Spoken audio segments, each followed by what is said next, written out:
यहाँ पे नाज़रीन को बताएं कि सुप्रीम कोर्ट में जस्टिस सरदार तारिक मसूद और जस्टिस मजहर आलम मियां खैल कल बतौर एडहॉक जज हलफ उठाएंगे। आपको अपडेट कर रहे हैं इस हवाले से कि सुप्रीम कोर्ट में जस्टिस सरदार तारिक मसूद और जस्टिस मजहर आलम मियां खैल कल बतौर एडहॉक जज हल्फ उठाएंगे। आपको अपडेट कर रहे हैं कि हल्फ बर्दारी की तकरीब कल सुप्रीम कोर्ट में होगी। सुप्रीम कोर्ट में जस्टिस सरदार तारिक मसूद और जस्टिस मजहर आलम मियां खैल कल बतौर एडहॉक जज हल्फ उठाएंगे। तफसील जानते हैं, डॉन न्यूज़ के नुमाइंदे अब्दुल्ला मोहम्मद हमारे साथ मौजूद हैं। अब्दुल्ला, बताइएगा। जी बिल्कुल, सुप्रीम जुडिशल काउंसिल की जानिब से 2 एडहॉक जजेस की मंजूरी दी गई थी, जिसमें जस्टिस सरदार तारिक मसूद, जस्टिस मजहर आलम मियां खैल जो है वो शामिल थे।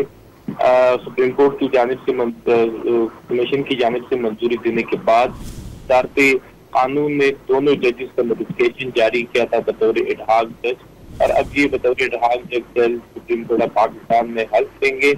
हल्फ की तस्दीक कल सुप्रीम कोर्ट ऑफ पाकिस्तान में दिन 11 बजे होगी। तफसील हमें अपडेट कर रहे थे अब्दुल्ला मोहम्मद, आपका बहुत शुक्रिया।